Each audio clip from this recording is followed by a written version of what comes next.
This is Majesty's Sussex Report, and I'm Antonio. Thank you for spending some of your valuable time here with us. So, have you seen it yet? I hope you have. And let me tell you, this show is a complete success in my book. A complete success. It is fast-paced, but never feels rushed. Beautifully produced, but never stiff. And most importantly, it's full of heart. Oh, and the music. Ooh la la. I love it, love it, love it, love it. From the very first episode, Meghan, Duchess of Sussex, invites us into a world that feels warm, intimate, and effortlessly elegant. A world where the smallest details matter, where hospitality is an art, and where food is a love language. Oh, who wouldn't want that? Watching the first two episodes, I was immediately struck by how natural Meghan is in this space. She's completely at ease,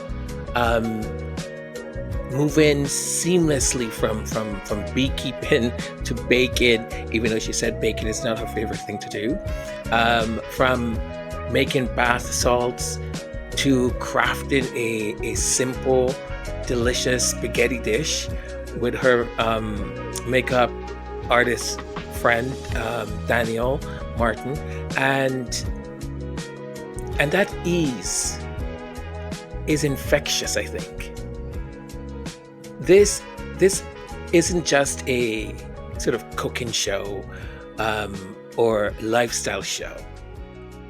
I think it's a reminder that beauty is in the details, that welcoming someone into your home is an act of love, and that everyday moments can be transformed into something truly special. My time for love is here. No more being alone. Time for love again. My time for love is here.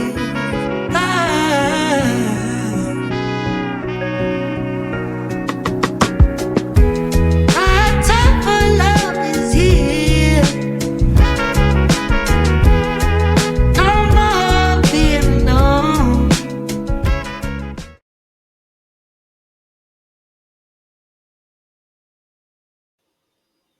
The first episode introduces us to, with love, Meghan in the best way possible by showcasing Meghan's genuine love for creating experiences.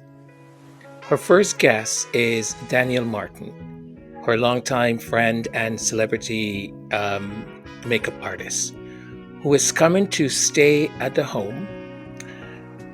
I'm jealous. But this isn't just any sort of casual visit. Meghan wants to make sure he feels welcomed. The kids call him Uncle Daniel, as she confesses. That means preparing a guest space with thoughtful touches, homemade bath salts, a small floral arrangement, and snacks in the room. Every detail counts. And Meghan makes it clear that those small gestures they're not about it being extravagant, right? It's about making people feel cared for. One of the things that she said, was the great feeling you get when you ask your guests in the morning the following day, how did you sleep? And they say to you, I slept so well. It was one of the best sleeps I've had in a while. And that is so true. The other thing too that she said was for your guests in some ways to realize all these little touches and things that you did because you cared so much to make sure that they were comfortable, or the thoughtfulness behind your gestures. Beautiful. And it took me back a lot with my mom, because my mom has always been that kind of woman, that kind of lady, right? Always trying, especially if there's guests coming over or people staying with us. She is just, everything needs to be a certain way, and she makes sure that the right bottle of water is bought, and this and that, and it's interesting when, especially when you're younger, and you observe, because I was a very observant child, and that is the way I learned a lot of things, was by watching people. So I in my own personal life, when I've had whether friends stay over or anything like that, I always think in my head, I want them to feel like they receive a five-star hotel treatment. I mean, I'm not a five-star hotel or have any of those amenities or anything, but I try. I try to make sure like they like feel very welcome and very comfortable, and there are certain things there for them. So I absolutely loved it. Loved it. Um, then comes one of my favorite moments in the episode: Megan harvesting honey with a beekeeper. As she stands by the hive, she talks about facing fears and trying new things. And I was like, okay, Megan, tell us more. Lessons that I feel that are universal, right? Are And when she was saying it, it sounded to me very personal. Everything she's endured in the public eye. And I think it didn't escape me, the sort of metaphor, right? Which was, and it was a very powerful metaphor, that life has its stings, the stings from the bees, but it also has its sweetness, the honey from the bees. I was like, is that just me inventing things, or is that a message there? It's a subtle yet poignant way to open the series, and it sets the tone for what we're about to experience. I'll say the heart of episode 1.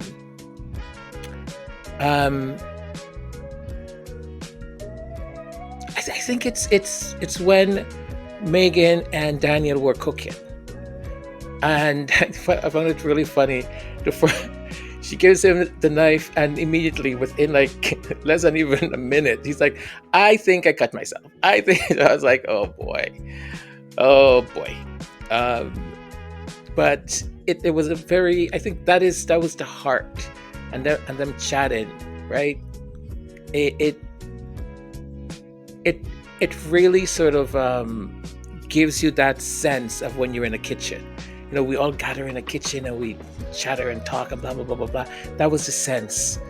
I love also how they're not pretending that the camera person's not there. They're not pretending like the director, whatever, is not there. Like Megan's having conversations with him, with the camera people. Love all of that.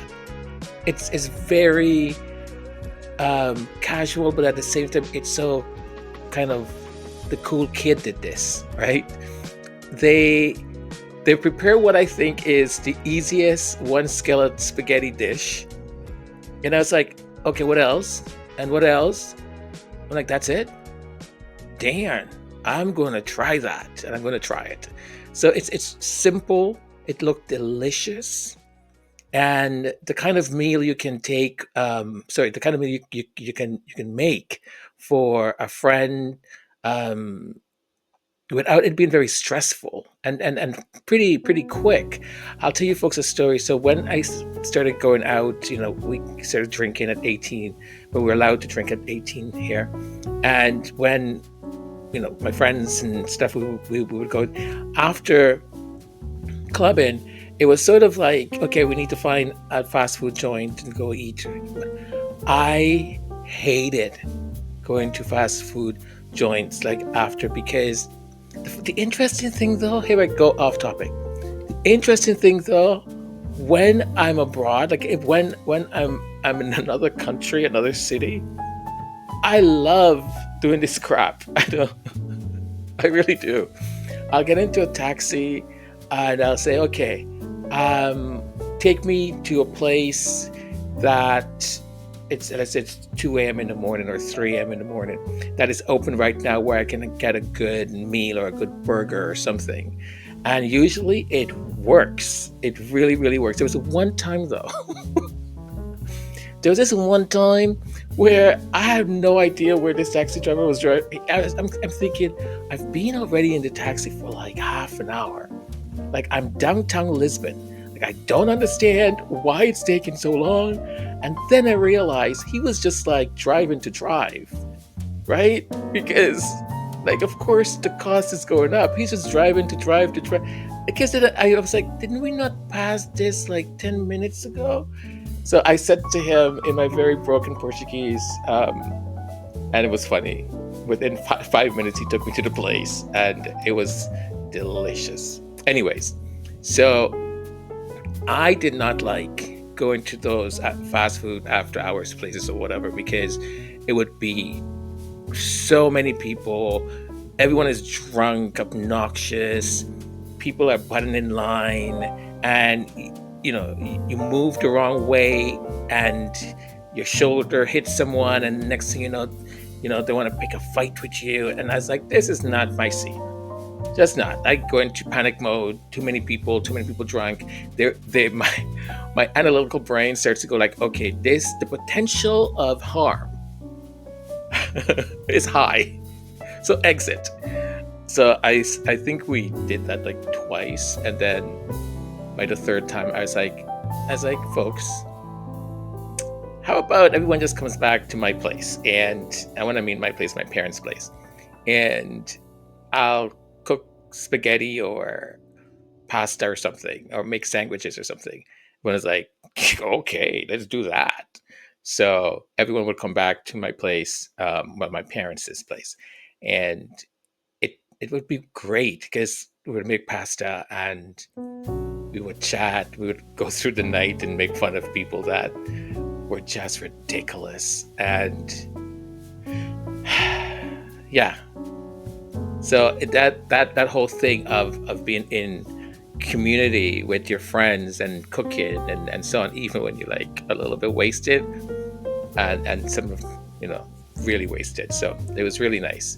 So that completely reminded me of that. The other thing too that was so interesting was the cake, right? Them decorating the cake. Meghan called it the naked cake because they don't put a lot of frosting or icing in or whatever it's called around the cake. You put it in the layers of the cake. And I know, actually I shouldn't say I know, but when they kept referring to, well, it doesn't matter what the outside looks like, it's what the inside of the cake looks like.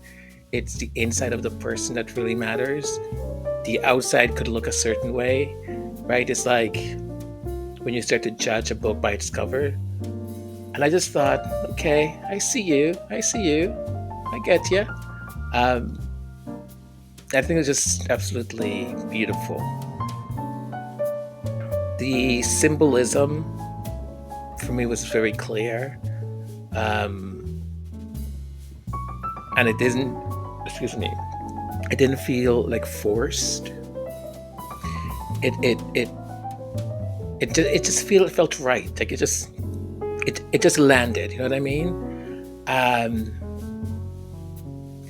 I really enjoyed the two of them.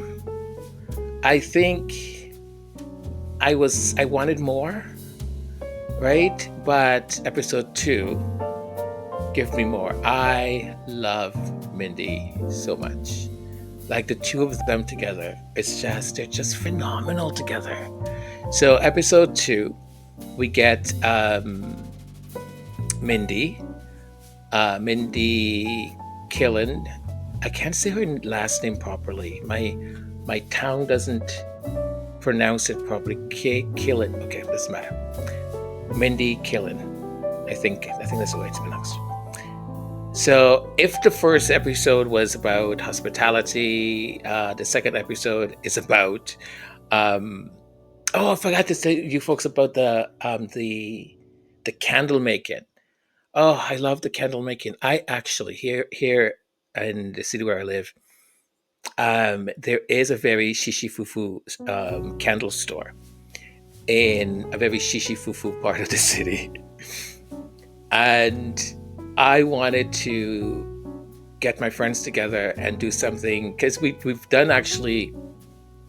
We went to this restaurant and you do like team building stuff where you compete and you actually cook the meal. So a team is in charge of this, and there's a chef, and the chef judges you. It's sort of like being on a TV show, right? And it's so much fun because the competition is ridiculous, and the way we describe our dishes is also ridiculous.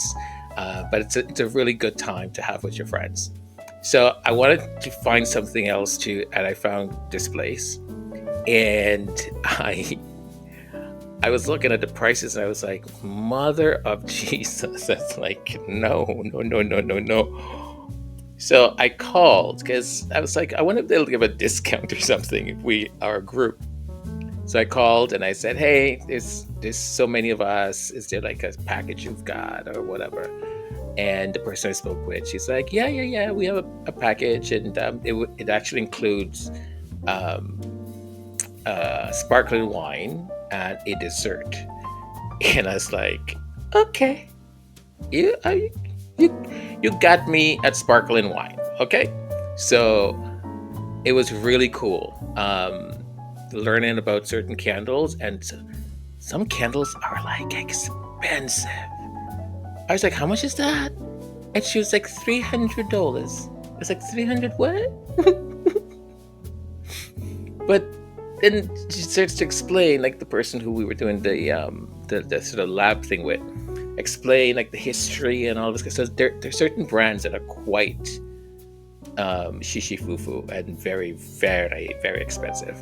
But I really enjoy watching them make the candles together with the beeswax stuff. And Danielle is like, why do I have a feeling like Danielle is like an accident waiting to happen? And I kept thinking when he picked up the bowl with the liquid wax and he was about to pour it, I was like, baby Jesus, please let this guy not pour it all over himself or like on the floor or something.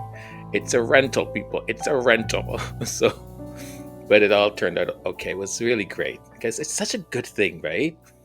And a great idea of things you can do if you have friends visiting or someone special visiting. Okay, now heading back to episode two with Mindy. It, episode one was about, I think, hospitality, and episode two for me was about joy. It's specifically the joy of friendship. Megan welcomes Mindy. Kindy. What's wrong with me? Welcomes Mindy, and their chemistry is. I mean, come on, people. It's undeniable. They have this, especially Mindy. Mindy has this little banter that she does that I just love. It's like she's waiting to like cause some trouble, but it's like fun trouble, right? They laugh, they reminiscent, they create. Um, there there's something refreshing about watching two successful women of color. Watching the two of them just brought me so much joy because I know what Megan has had to go through. We know it. And that's the things that are out in the public for us to know. I don't even I don't think I want to know what happened behind closed. I don't know. Maybe I do. It's just that just the thought of it just gives me. I don't know. It's not even. I was gonna say gives me the EBGBs, but it's not. It's not that. It's a mixture of anger. It's a mixture of many emotions and feelings that let's better leave it alone.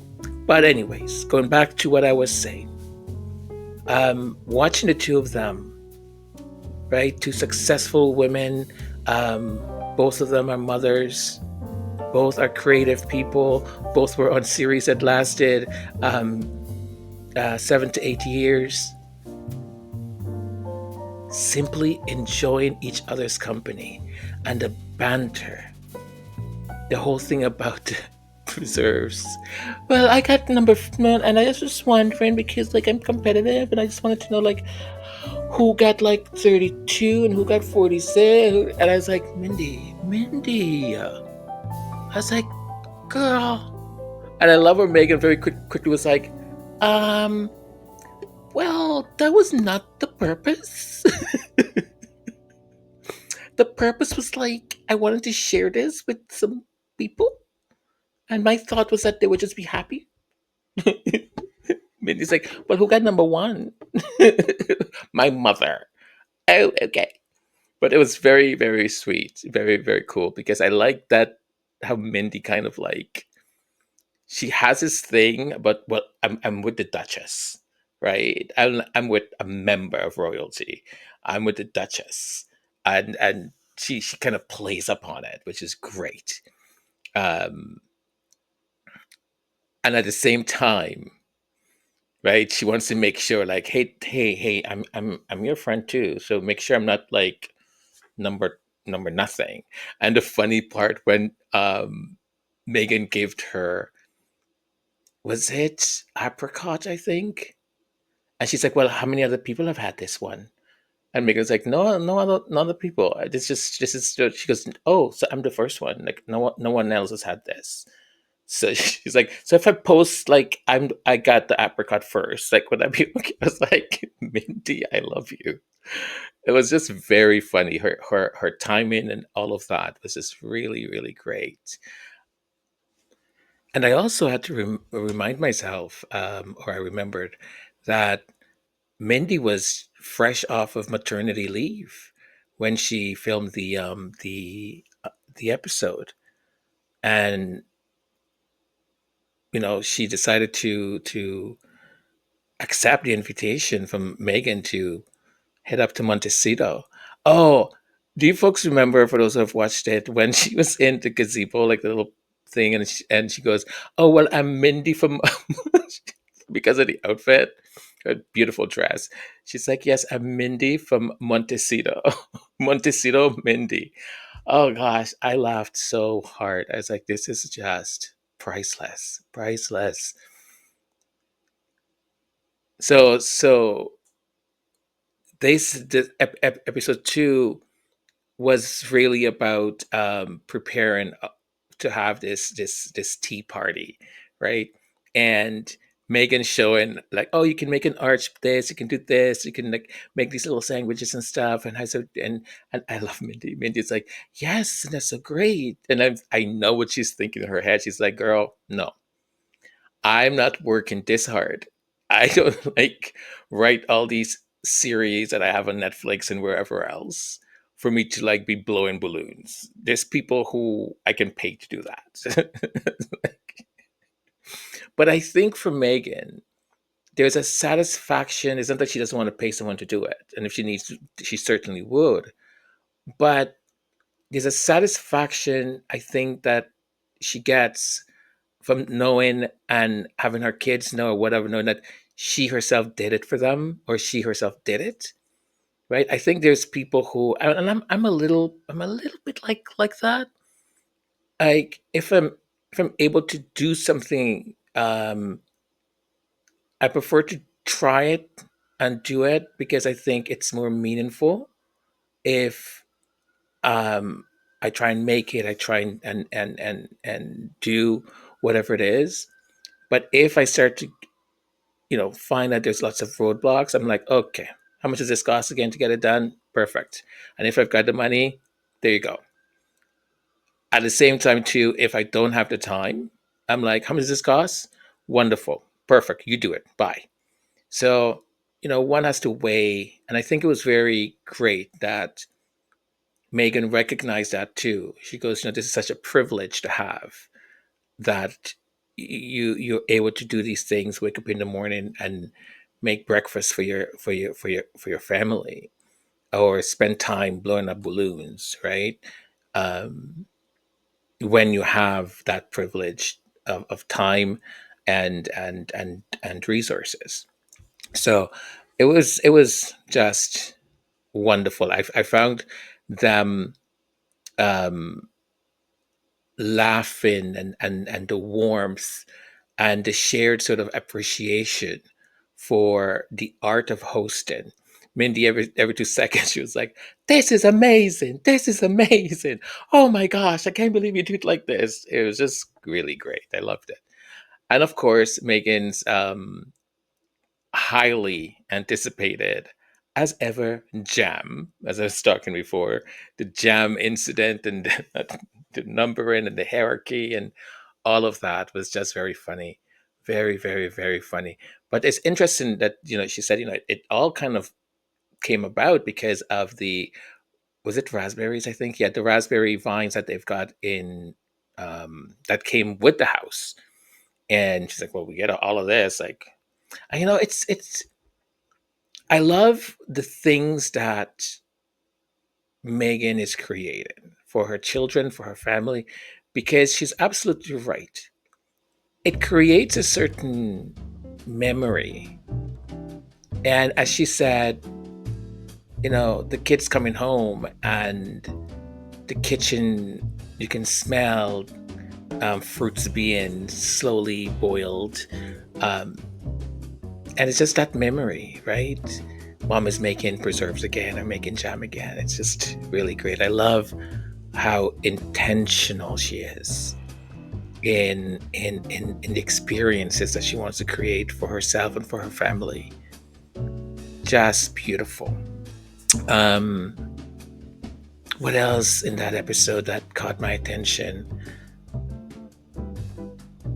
No, I think that was it. I just really loved. I love the way they went and sat in the gazebo part for the tea party, and all the sort of simple things that you can do, even in regards to the fruit.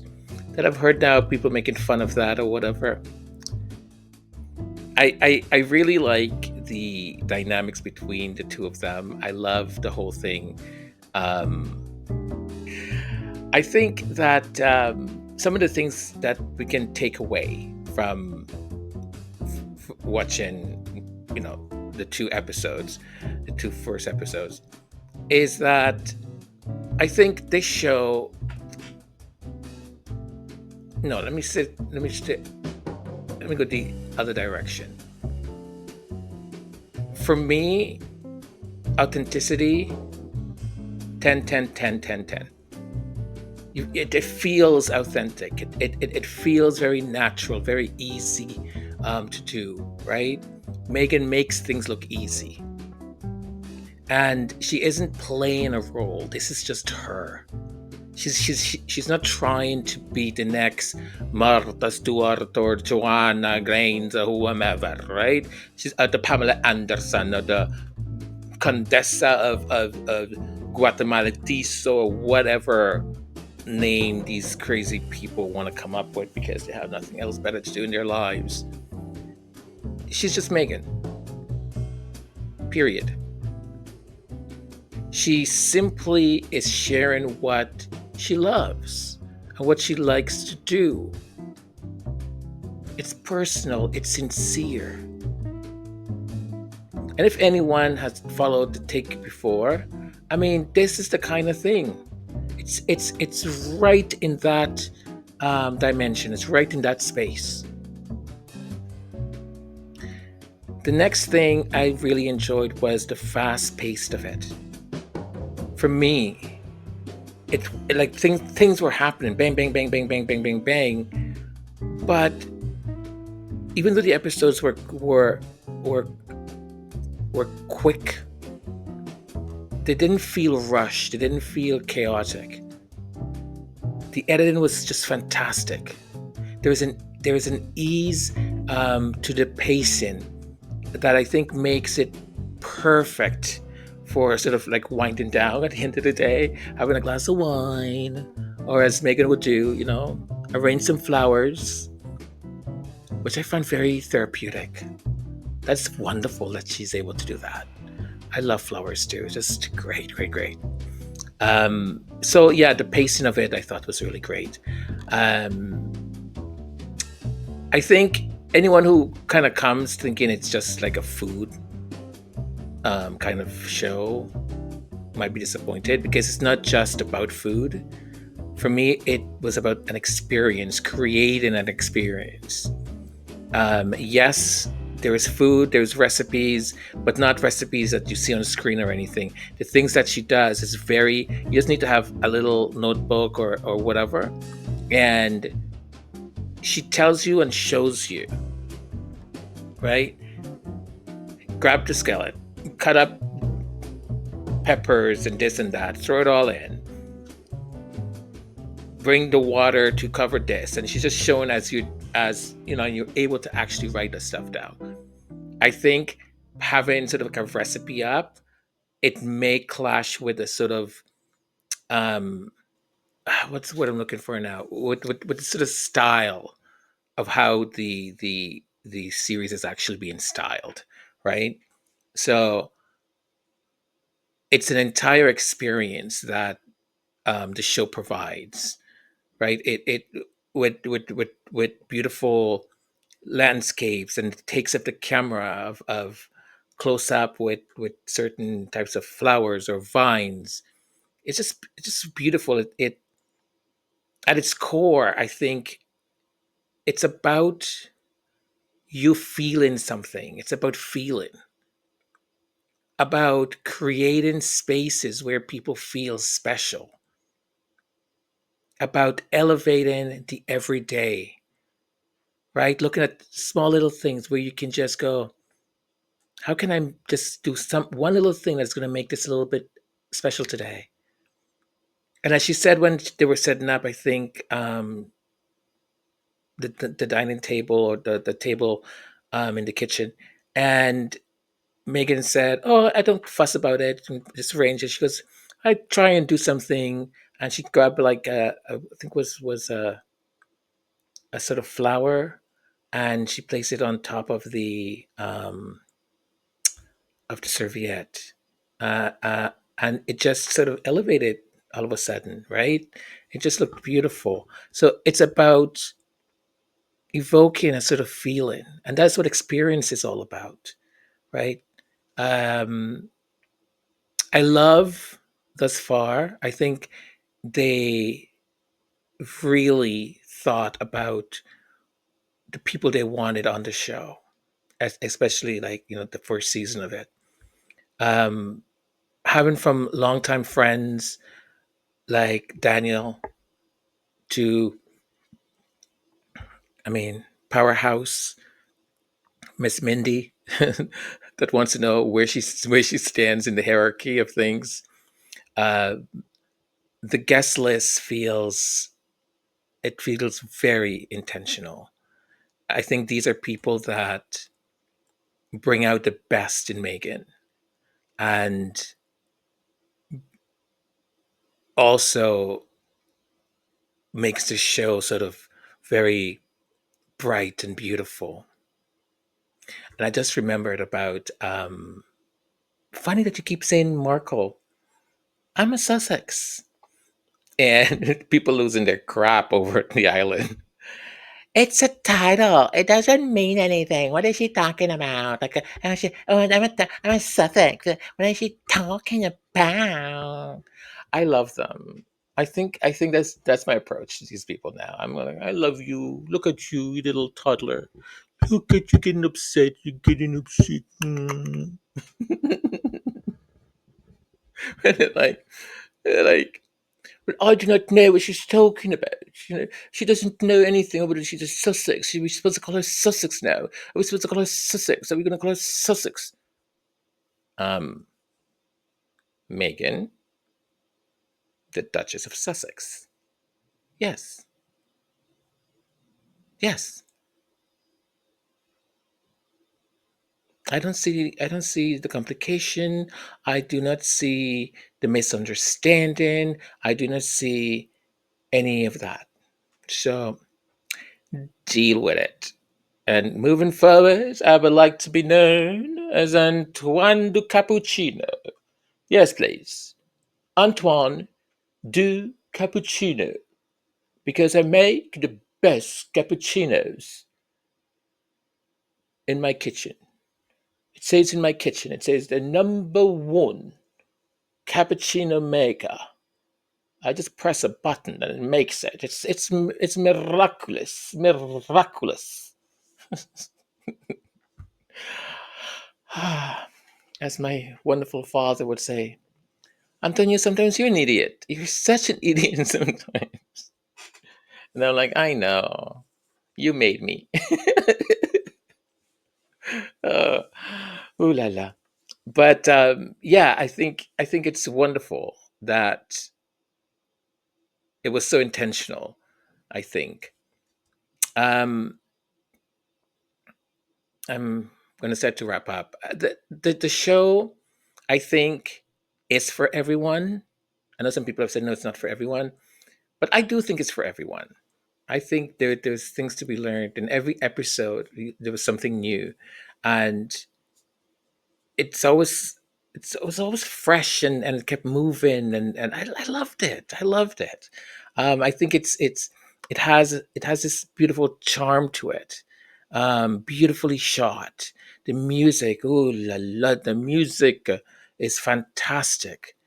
And it's full of moments that will inspire you to to slow down and enjoy life. Slow down a little. Um, so do yourself a favor. Grab a glass of wine, a cup of tea, settle down, and with a notepad and enjoy it. It's really magical. Really, really magical. It's wonderful.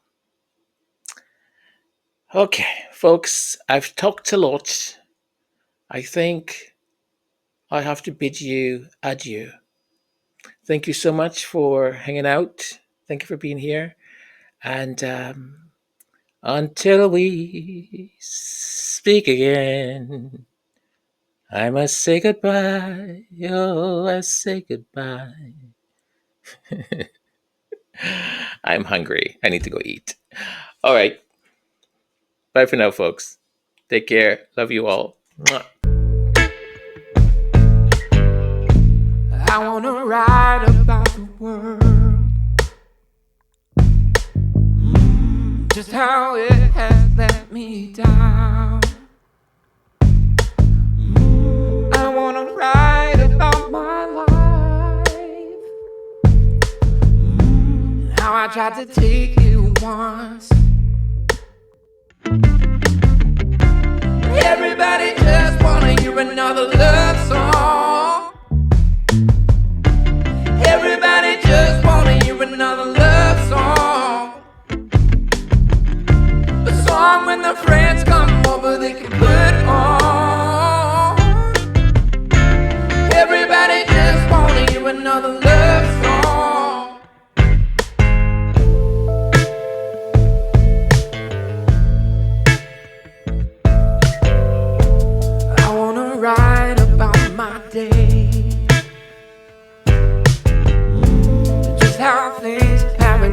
my way.